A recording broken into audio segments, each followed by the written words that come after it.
41세의 한국인 여행작가 남성이 동아시아의 일부 다처제가 허용되는 여성 마을인 서원마을을 방문했는데 그곳에서 여성들의 부탁으로 그녀들과 사랑에 빠지게 되고 현대 16명의 여성들에게 새 생명을 안겨주면서 생기는 감동적인 이야기입니다. 영상 시청하시기 이전에 구독과 좋아요를 눌러주세요. 저희에게 큰 힘이 됩니다. 한여름의 햇볕이 내리쬐는 동아시아 강원 지역 남들이 찾기 어렵고 미디어에는 나오지 않는 그곳에 서원마을이라는 별칭으로 불리는 외진 마을이 있다고 했다. 루머로만 전해지는 이야기였지만 40대 여행 작가로 일하는 박준서에게는 묘한 호기심을 자극하기에 충분했다. 그는 수년 전부터 동아시아 곳곳을 돌아다니며 다양한 문화를 체험하고 관련 책과 기사를 쓰는 일을 직업으로 삼아왔다. 외국에선 개척 정신 넘치는 여행가로 불렸으나 정작 본인은 먹고 살기 위해 발품 파는 직업일 뿐이라 자주하곤 했다. 최근 들어 강원 지역의 산악지나 평야 주변, 국경지대 등 오지 취재를 하며 일반 관광책엔 나오지 않는 민간 풍습을 파헤치는 데 흥미를 느끼던 그는 서원마을이란 키워드를 접하고 깊이 끌렸다. 전에 듣기로 한 시골 지역에서 남성들이 거의 전멸했거나 떠나버려 여성들만 모여 산다는 것이었다. 일부는 거긴 일부 다처제가 허용되며 외지 남자를 데려오면 모두와 결혼한다는 황당한 소문도 흘러나왔다. 사실 준서는 이런 이야기를 곧이곧대로 믿는 건 아니었다. 아마 여성 비율이 높은 소수민족 마을 정도겠지 싶었다. 하지만 그 정체가 궁금했고 책으로 찾기 어려웠다. 그래서 직접 발로 뛰어 취재해 보기로 마음먹었다. 진짜 그런 마을이 존재한다면 인권 문제나 문화적 관점에서 대단히 흥미롭겠지. 수도를 거쳐 내륙 도시로 이동한 뒤 다시 장거리 버스와 승합차를 갈아타며 며칠간 남동쪽 산악 지역을 향해 들어갔다. 중간중간 만나는 현지인에게 서원마을에 대해 물으면 어떤 이는 들어봤다 하고 어떤 이는 그런 데가 어디냐며 코웃음쳤다. 그러다 우연히 작은 여관에서 만난 노인에게서 더 구체적인 정보를 얻었다. 그 마을은 수도보다 훨씬 남쪽 강원 지역 깊숙이 있어 예로부터 서원마을이라 불려 일제시대나 전쟁 정치 혼란 속에서 남성들이 다 죽거나 떠나서 여성들만 지내게 됐다고 전에 듣긴 했소. 준서는 그 말에 확신을 얻었다. 분명 찾아가 보자. 그리고 노인이 알려준 대로 더 깊은 오지를 향해 떠났다.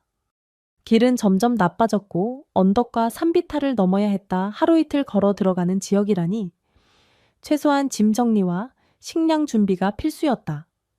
장기 체류에 대비해 텐트와 간이, 취사도구, 녹화 장비도 갖췄다. 결국 산 하나를 넘어 계곡을 따라가는 중 헐벗은 길 저쪽에 몇 채의 집이 보였다. 이것이 서원마을일까? 준서는 흥분했다. 가까이 가니 대략 40보 5의 가구 정도 돼 보이는 소규모 마을이 나타났다. 흑입벽돌로 지은 고옥이 많았고 전기도 매우 제한적으로만 들어오는 듯했다. 그가 골목을 기웃거리자 머리에 천을 두른 중년 여성이 나타나 현지어로 네 저리 쭈어머 하고 물었다. 준서는 서툰 현지어로 지나가던 여행작가다. 이 마을이 궁금해서 왔다 라고 답했다. 여성이 그를 의심스럽게 보다가 갑자기 옆 사람을 부르더니 속삭였다. 곧 몇 명의 다른 여성들이 모여들었다. 준서가 살펴보니 정말 이 마을에선 여성만 눈에 띄었다.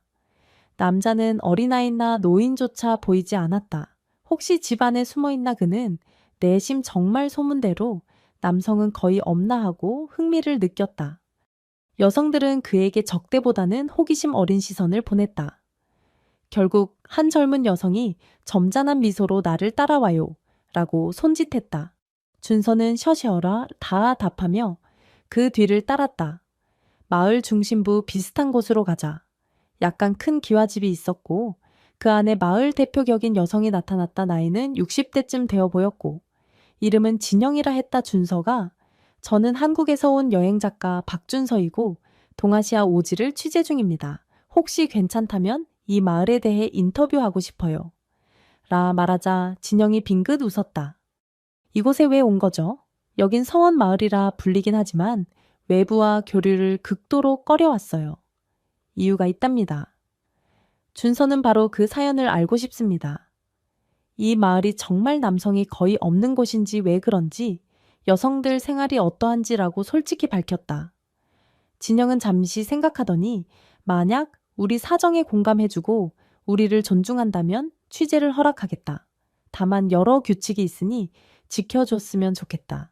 준서는 기쁜 마음으로 네 물론입니다 라고 답했다.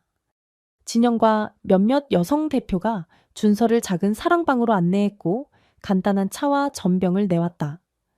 그곳에서 왜 이 마을에 남성이 거의 없는가라는 질문이 구체적으로 오갔다.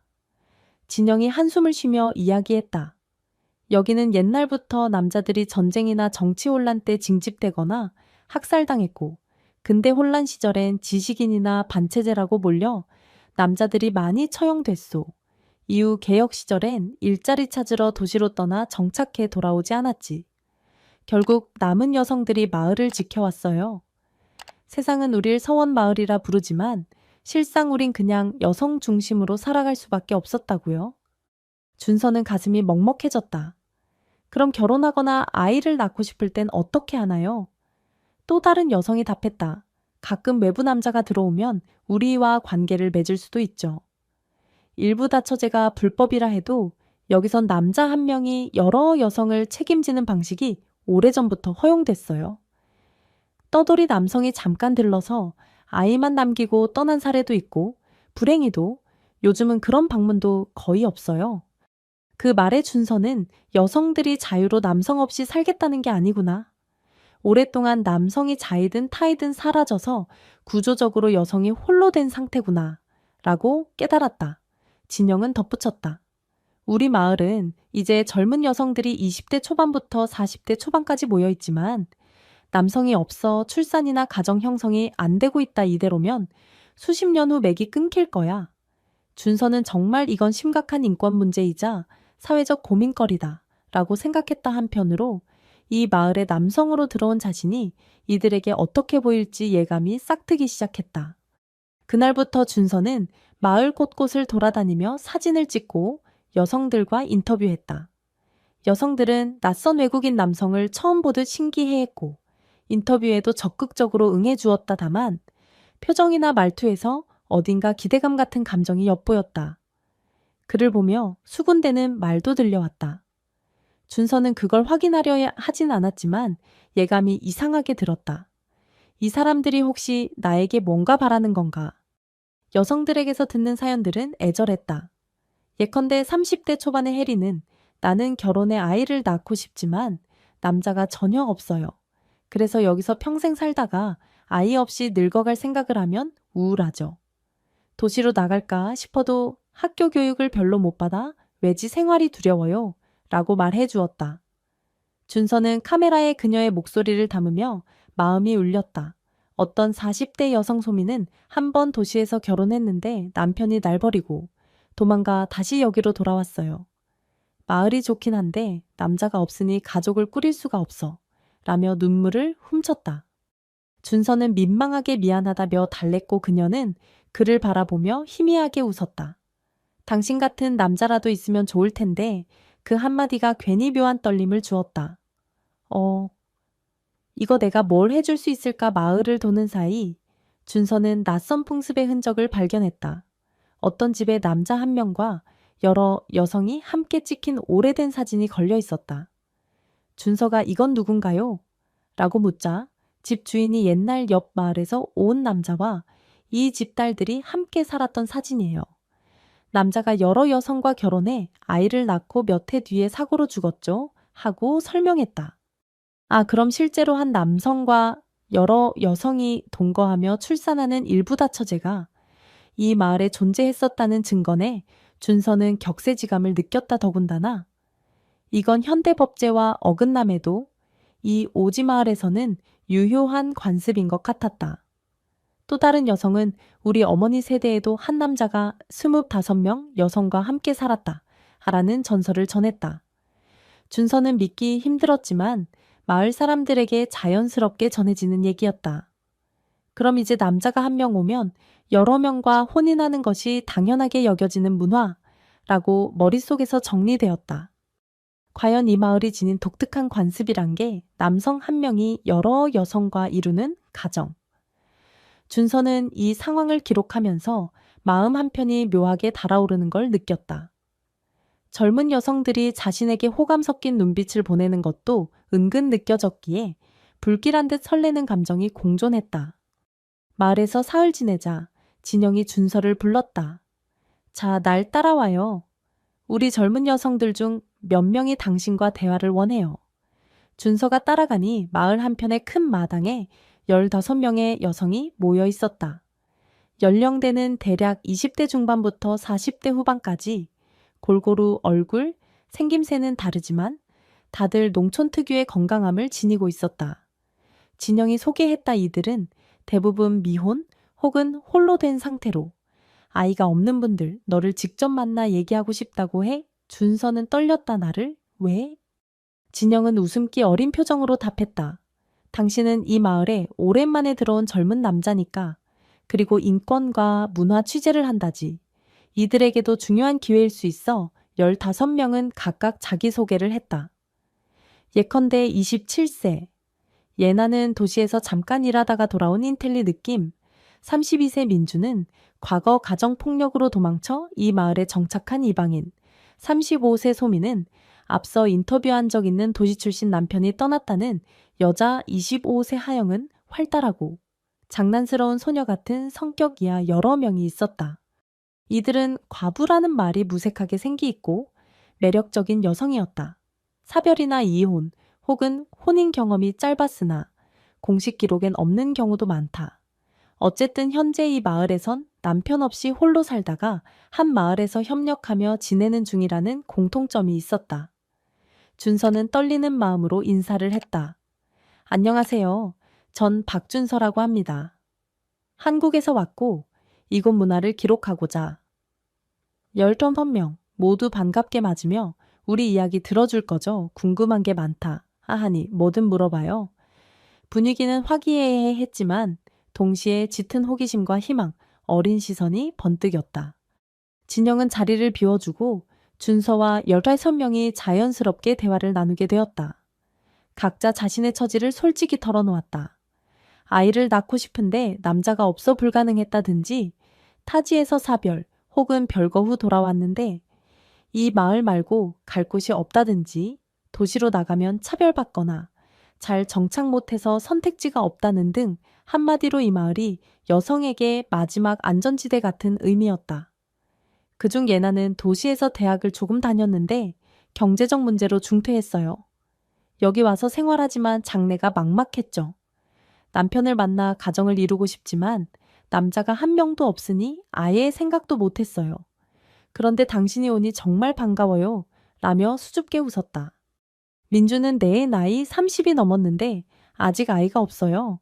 솔직히 이제라도 아이를 낳고 싶어요. 우리 전통에 따르면 남편 한 명이 여러 아내를 둘 수 있어요. 만약 당신이 괜찮다면 하고 말을 흐렸다 준서는 깜짝 놀라 가슴이 쿵쾅거리며 이들은 대체 내게 무엇을 원하는 거지. 뻔히 아는 사실이지만 직접 들으니 심장이 떨렸다. 이들은 결국 돌려 말하지만 우린 너와 결혼하거나 최소한 아이를 낳고 싶다. 는 메시지를 전하고 있었다. 특정 관습적 이유나 현실적 이유, 번식과 가문 유지로 외부 남성 중 적합한 이가 오면 여러 명이 함께 그를 남편으로 삼아도 된다는 것이다. 이 마을에선 옛날부터 일부 다처제가 남성 부족 문제의 해결책이 됐다 준서는 순간 입이 바싹 말랐다. 저 이런 제안을 받아본 적이 없어서 라고 낮게 중얼거렸다. 15명 모두 애타는 시선으로 그를 바라봤다. 부디 우리에게 기회를 줘요. 라는 무언의 압박이 감돌았다. 취재를 계속해야 하는 준서에게 이 일은 엄청난 고민거리였다. 본래 다큐를 위해 15주 정도만 머무를 계획이었는데 여기서 아이를 낳아주길까지 기대하는 상황이라니 게다가 대상이 한 명이 아니라 15명 상식적으로 불가능이라 생각할 수도 있겠으나 이 마을 관습상 가능한 시나리오고 여성들도 전혀 이상이 여기지 않았다. 아니 그렇다고 해도 내가 어떻게 15명과 동시에 가정을 이루지? 준서는 고민했다. 혹시 15명을 받아들이면 되나 싶었지만 이 마을은 한 남성이 여러 명과 맺어도 좋다는 전통이 매우 자연스럽게 존재했다. 어떤 여성도 독점적으로 남편을 갖겠다는 생각보다는 마을 전체가 협력적으로 남성을 공유하는 느낌이었다. 정작 준서 본인은 윤리적 기준과 법적 문제도 떠올랐다. 한국이나 현지법, 어디서도 일부 다처제는 불법인이 걸리면 큰일이다 하지만 이 오지 마을에선 공식 서류 없이 공동 혼인식 비슷한 의식으로 묵인할 수 있다. 과연 그렇게 살아갈 것인가? 그리고 이후 아이가 태어났을 때 책임은 이렇듯 갈등이 심했지만 동시에 가슴 한구석에 묘한 설렘이 피어났다. 진짜 이런 일이 현실일 수 있나 여기가 동화 속 세상인가 심지어 15명 모두 각기 매력이 돋보였다. 도시적 세련미는 없지만 순박하고 강인하며 때론 아름다운 미소로 자신을 바라봐준다. 이런 경험은 평생 한 번 있을까 말까 한 초현실적인 상황이다. 며칠 후 큰 폭풍우가 불어닥쳤다. 이 마을이 산속에 있어 집중호우가 내리면 산사태나 침수 우려가 있었다.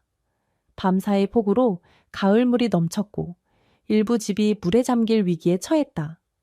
주민들은 비상대피를 시도했지만 연로한 여성이나 아이가 많아 혼란이 컸다. 남자가 없으니 무거운 짐을 옮기거나 산사태를 막을 대비가 약했다.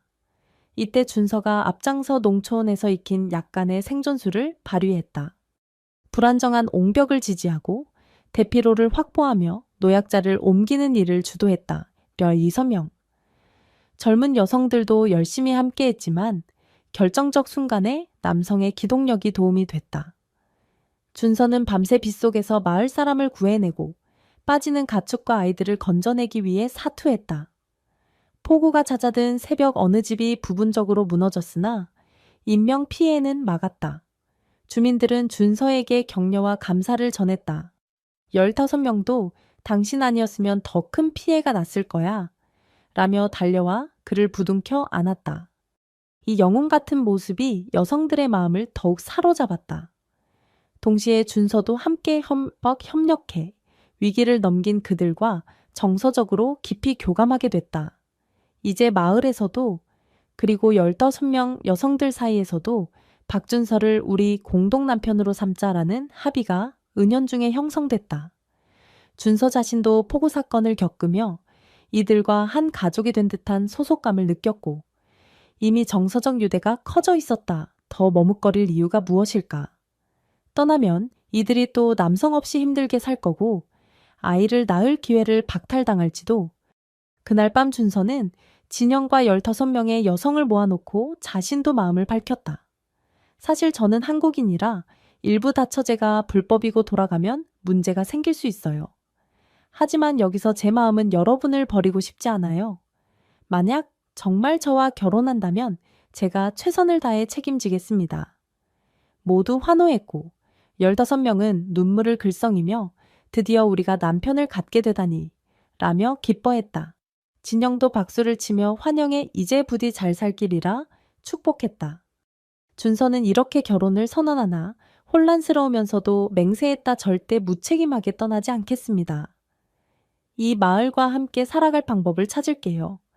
며칠 뒤 마을 전통에 따른 혼례식이 열렸다. 공식적으로 로열 탐범명 여성과 한 남자가 공동 혼인을 올리는 의식이었다. 현지식이나 전형적 의례가 아니고 이 지역 고유 풍습에 기반한 소박한 행사였다. 마을 광장에 테이블을 놓고 음식과 술꽃 장식을 준비했다. 여성들은 각기색의 전통 의상을 입고 머리에 장식을 했다. 준서도 간단한 전통 복장을 빌려 입었다. 온 마을 사람이 모여 춤과 노래로 축하했다. 진영이 주례처럼 나서 박준서와 15명 신부의 혼인을 선포한다. 서로 믿고 협력해 아이를 낳고 가정을 이루기리라고 선언했다. 16명이 줄지어 준서 옆에 선 장면은 장관이었다. 각자 짧은 맹세를 하고 준서는 차례차례 손을 맞잡으며 잘 부탁합니다 라고 절을 했다. 일부는 눈물을 흘렸고 일부는 웃으며 춤췄다. 잔치가 밤새 계속되며 술과 음식 음악이 떠나지 않았다. 준서는 환희와 동시에 책임감에 어깨가 무거웠지만 15명의 신부가 걱정 말아요. 우리도 서로 도와며 살 거니까요. 라며 다독였다. 이 독특한 다원혼 의식이 끝난 뒤 그는 공식적으로 이 마을의 남편이자 가족이 된 셈이었다. 당연히 이 홀레우 밤은 여러 가지 복잡한 감정이 몰려왔다. 준서가 15명 아내와 차례로 시간을 보낸다는 것은 상상만 해도 대단히 낯설다. 그러나 마을 관습상 당연한 일이었다. 여성들끼리 질투심을 최소화하고 협력해서 남편과 함께 지내는 시스템이 전통으로 굳어 있었다. 첫날 밤부터 모두가 다 한 방에 몰려드는 건 아니었다. 보통은 한 명씩 번갈아 남편과 지내는 방식이지만 처음이니 다 같이 모여 축하하며 웃고 떠들었다. 준서가 괜히 쑥스러워하자 아내들은 너무 긴장 말아요. 우리도 당신이 좋아서 결혼한 거니까 조금씩 알아가면 돼요.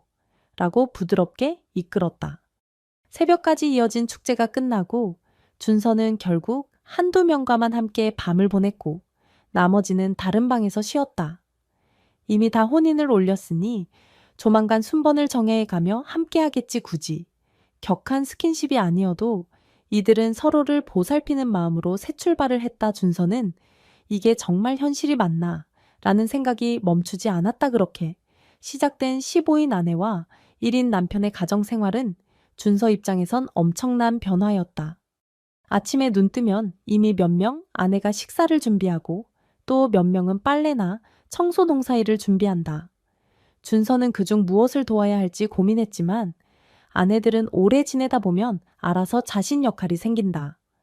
너무 부담 갖지 말라 고 웃었다. 대부분 아내들은 각기 취향과 성격이 달라 옷차림이나 생활습관, 음식, 취향이 조금씩 달랐다.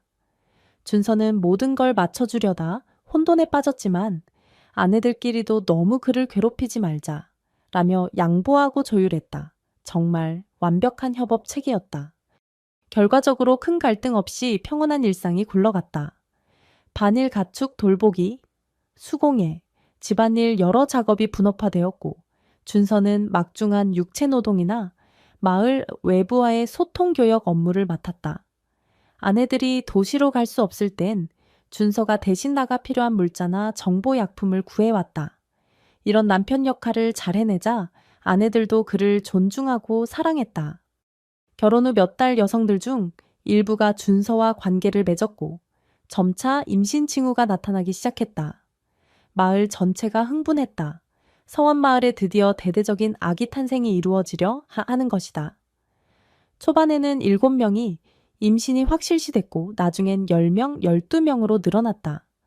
결국 15명 중 14명이 임신에 성공했다. 한 명은 착상이 안 된 것 같았다. 준서는 내가 정말 이렇게나 아이 아버지가 되는 건가 라며 꿈 같은 표정을 지었다. 14명 아내가 임신 중이라니 보통의 상식을 뛰어넘지만 여기선 축복이었다. 아내들도 환한 미소를 지으며 뱃속 아이를 귀하게 여기고 준서와 함께 미래를 상상했다. 이제 우린 진정한 가족이 됐어요. 아이들이 태어나면 마을이 다시 활기를 띠겠죠. 물론 육아 부담과 산모 돌봄이 엄청날 텐데 이 마을에는 이미 협업 전통이 있어서 집단 보육과 산모 지원이 잘 이루어질 터였다. 준서는 그래도 한 명이 아닌 14명의 임신부를 책임져야 한다는 사실에 숨이 막혔다. 과연 내가 잘할 수 있을까? 그러나 아내들은 우리가 서로 도우면 돼. 당신 혼자 감당할 필요 없어. 라고 위로했다. 동시에 준서는 이 마을 인권 문제, 여성 주도의 독특한 생활, 양식 남성 부족의 배경 등을 다큐멘터리 자료로 충실히 기록했다. 이제 영상과 사진 인터뷰는 꽤 쌓였다. 편집해 세상에 알리면 꽤 충격적 반향을 일으킬 것이다. 동아시아 오지에 이런 일부다처 마을이 존재하고 외국 남성이 그들과 결혼해 집단 임신을 시켰다. 이건 그야말로 폭탄급 소식이다 하지만 지금 상황에서 그걸 무턱대고 공개하면 당국이 달려와 마을을 해체해버릴지도 모른다. 아내들과 아이들의 안전이 우선이라 준서는 고민 끝에 다큐 발표를 보류하기로 했다. 남성 없는 서원마을의 존재를 소개하되 자기가 남편이 되었다는 사실은 철저히 숨기는 방식으로 제안했다. 이로써 준서가 본래 여행작가로서 쓰려던 기사도 자극적인 내용을 빼고 소수민족 여성들의 자립과 생활상, 그리고 남성 부족이 빚어낸 여성 연대 정도로 포장했다. 독자들은 아, 이런 것이 있다니 정도로만 알게 될 터였다. 한편 실제로는 자신이 그곳 남편으로 정착하여 아이를 낳는 사실은 알려지지 않았다. 서원 마을이 부흥하니 주변 농촌 마을도 변화를 감지했다. 예전엔 남성들이 하도 없는 곳이라 무시당했는데 요즘은 자급자족력도 올라가고 준서를 통한 교류로 외부자도 들어오니 마을이 발전 중이다. 여기저기 몰래 시세 많은 이들도 있었다. 저 남자는 대체 뭔데? 16명과 결혼까지 일부 남성은 부러움과 질투로 이 마을을 견제한다.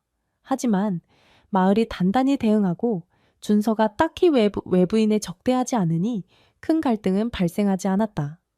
오히려 일부 인근 마을 젊은 남성이 우리도 저 마을로 들어가면 여성을 만날 수 있나?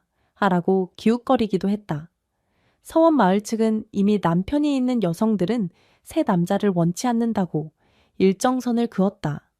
아내들은 준서 한 명으로 충분해 라는 태도를 보였다. 왜냐면 하나의 남편을 공유하는 공동체가 이미 형성됐고 새 남자가 와도 구조가 복잡해질 뿐이라고 판단했다. 이렇게 준서가 사실상 유일한 남편으로 마을을 이끄는 형태가 굳어지고 있었다. 약 11개월 후 안 14명 중 차례대로 진통이 왔다. 마을은 출산 준비로 분주했다. 상상해보라. 한 명도 아닌 14명 산모가 비슷한 시기에 출산한다니 신생아 수가 단숨에 13명 이상 증가하는 기적의 순간 산모들의 체력과 안전이 우려됐지만 다행히도 마을 전통적 산파 기법 그리고 준서가 도시에서 구해온 응급의약품 등을 활용해 큰 문제 없이 순탄히 진행됐다. 단 한 명이 출산 중 위기가 왔으나 결국 산모와 아기 모두 무사했다. 마을은 대환희에 휩싸였다. 이렇게 많은 새 생명이 태어나다니 여성들은 울고 웃으며 아기들을 품에 안았다. 준서는 정신없었다. 새벽에도 진통소리가 들리고 낮에도 울음소리가 끝없이 들렸다. 한 주 사이에 아이들이 우르르 태어났다. 그 아기들 하나하나가 준서의 자식이었다. 아내들도 당신이 우리 마을의 미래를 살렸어. 라며 입맞춤과 눈물을 건넸다. 아이들 중 남아 여아가 반반쯤 나와 더욱 균형 잡힌 인구 구성이 예고되었다. 본래 여자만 넘치던 마을이 이제 남자아이도 늘어나 향후 몇십 년 후면 완전히 다른 모습이 될 것이다. 준서는 감격하며 내가 한 번에 13명 아이의 아버지라니 평생 이런 일이 있을 줄이야 라고 탄식했다. 출산이 끝난 뒤 본격 육아 시기가 시작됐다. 한꺼번에 여러 아내가 산후 회복을 해야 하니 집안일이 폭증한다. 그러나 16명 아내 중 일부는 비교적 몸이 괜찮아. 다른 사람 산후조리를 돕고 아기들은 공동으로 돌본다. 준서도 기저귀 갈고 아기를 안아 재우는 등 땀을 흘린다. 평생 이런 대규모 육아는 상상도 못했지만 막상 몸이 움직인다. 마을 전체가 하나의 가족처럼 움직이는 분위기다. 아이 울음소리가 곳곳에서 울리고 수유 시간이 되면 마을 여성들이 서로 교대하며 젖을 물리거나 이유식을 만들어주기도 한다. 준서는 정말 대가족이란 이런 건가? 라며 놀란다. 여러 아내가 있으니 질투나 다툼을 예상했지만 오히려 공동체 육아 정신이 강해 문제 없이 굴러간다. 사랑이 넘치는 광경이다. 신생아들 건강 상태도 양호하다. 준서가 도시와 연결해 소아과 의사를 초청하거나 백신 접종을 지원받으면서 전염병 위험을 줄였다. 아내들도 마음이 놓였고 아이 양육에만 집중할 수 있었다. 어느 날 준서가 다짐했다. 내가 평생 이 마을 아이들 아내들을 지킬 거다. 어떤 일이 닥쳐도 그 결심에 아내들은 고마워요. 우린 당신만 믿고 또 서로 믿고 의지해요. 라며 미소 지었다. 그 무렵 준서는 아이들 150일쯤 자신이 촬영한 다큐 일부를 간단히 편집해 한국에 발표했다. 그러나 내용은 동아시아 오지 서원 마을의 풍습과 역사 정도만 담았고 자신이 남편이 되었다거나 15명과 결혼을 한 사실은 전혀 언급하지 않았다. 영상 속에는 남성 없는 마을 풍경과 인터뷰 전통 생활 모습이 담겼다. 오늘도 시청해주셔서 감사합니다. 영상이 유익하셨다면 구독과 좋아요, 댓글까지 부탁드리겠습니다.